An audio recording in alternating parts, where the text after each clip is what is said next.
Hi, everybody. Thank you for being here today. My name is Hillary Kellner. I am the Communications Director for the Utah Department of Public Safety.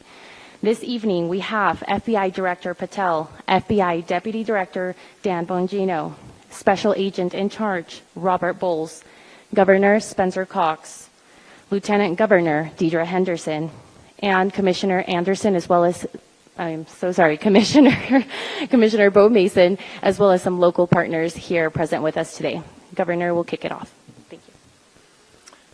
Ladies and gentlemen, thank you for joining us here tonight. We appreciate the media and the partnership we have with you in helping us to get information out to the public so that we can catch this assassin and hold him accountable. We are going to share a portion of a video and that we have of the suspect, as well as some new stills. Those have already been released, but we want to make sure that they get as much attention as possible so that we can get help from the public in tracking down this evil human being. So we're going to cue up the video right now. Show that. I've asked Commissioner Beau Mason if he would narrate to you what is happening in this video. Thank you, Governor. Beau Mason, Commissioner for the Utah Department of Public Safety. If you look up to the top left, you'll see the building where the shooter was proned out in the top left corner. We'll go ahead and play that video, and I'll narrate as we walk through that. So here you see the suspect ran behind that upper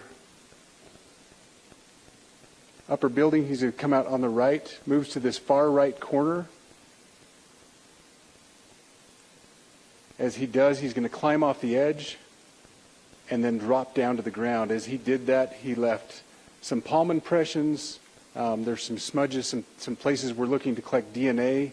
There's a shoe imprint where we believe the suspect is clearly identified as wearing Converse tennis shoes. Again, we'll replay that again so you can get another view of that.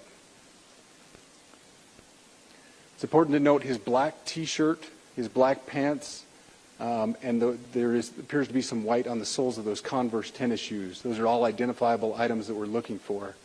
In the stills that are going to follow this, you're going to see a very distinctive T-shirt with an American flag and appears to have an eagle on it. There's also a baseball cap with a triangle on it and a pair of sunglasses.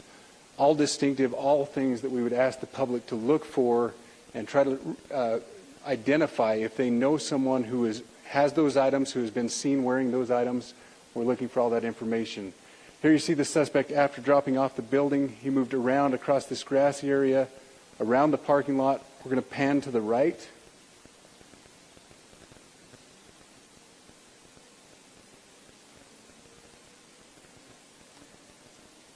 After he crosses the street, this is where he moves over into the wooded area.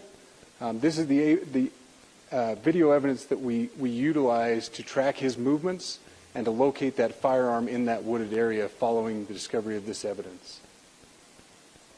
Good. You want to go to the stills? So here's the still photographs I mentioned. These have been enhanced, so these are slightly different than what we introduced earlier. Please pay close attention to the T-shirt. Like I said, very distinctive with that American flag and that eagle. The hat with the triangle and the sunglasses. If you'll go to the next picture, please. The backpack as well. All identifying features that we're hoping the public can help us identify and lead us to this suspect. Next picture.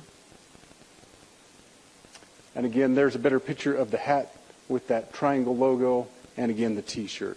Blue jeans, and you get a good look at those Converse tennis shoes as well. We have pushed these out. We'll continue to push these out, and we just ask for the public's cooperation through the public. The tips that have been coming in are what are giving us our next leads and enabling us to continue to further this investigation. We've had great cooperation from the public, and we're continuing to ask for that as we move forward. Thank you, and I'll turn the time back over to Governor Cox. Thank you so much, Commissioner Mason. I want to thank Director Patel and his team. It's great to have them on the ground with us tonight. We've had several briefings, and he's had an opportunity to walk the crime scene.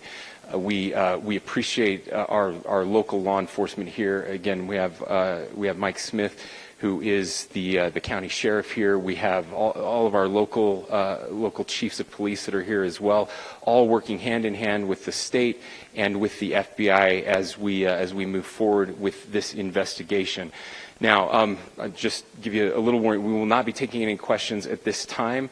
We're giving you the latest information we have, being as transparent with everything that we have. But I do want to share a couple things that I think are important. We cannot do our job without the public's help right now. The public has answered our call for action. So far, we've received more than 7,000 leads and tips. I would just note that the FBI hasn't received this many digital media tips from the public since the Boston Marathon bombing.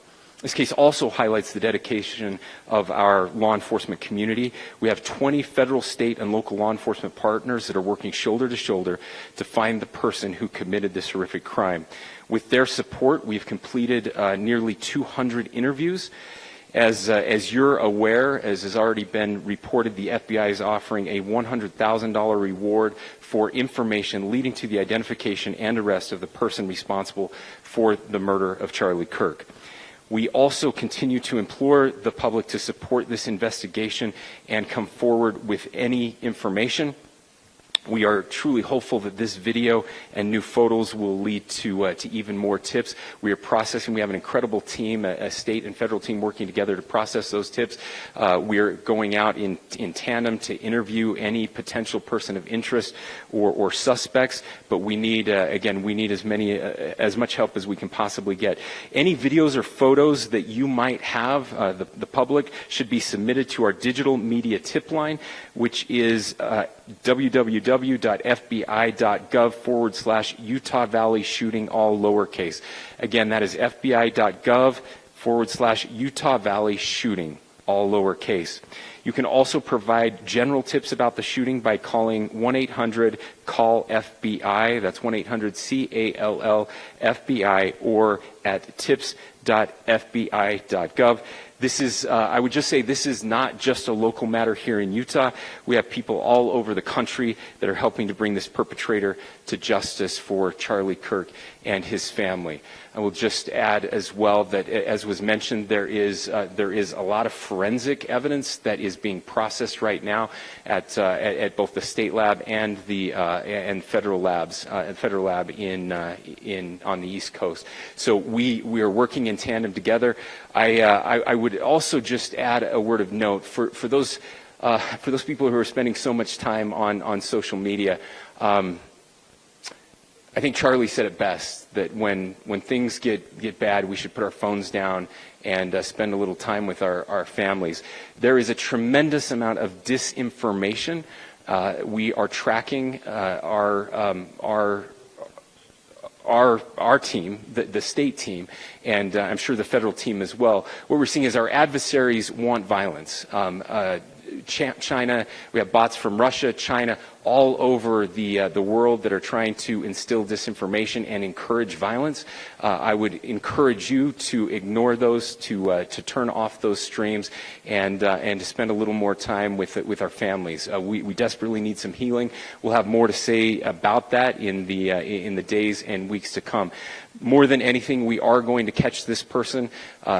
Last thing I will just say is we've been working with our attorneys, getting everything that we need, affidavits ready, so that we can pursue the death penalty in this case, and that will happen here in the state of Utah. Again, to the public, to those who are grieving, thank you for your prayers. I know we are feeling those prayers. I know the Kirk family is feeling those prayers as well. We pray that God will bless our nation at this very dark time. We can start healing by finding this perpetrator and holding him accountable, and we need your help to do that. Thank you.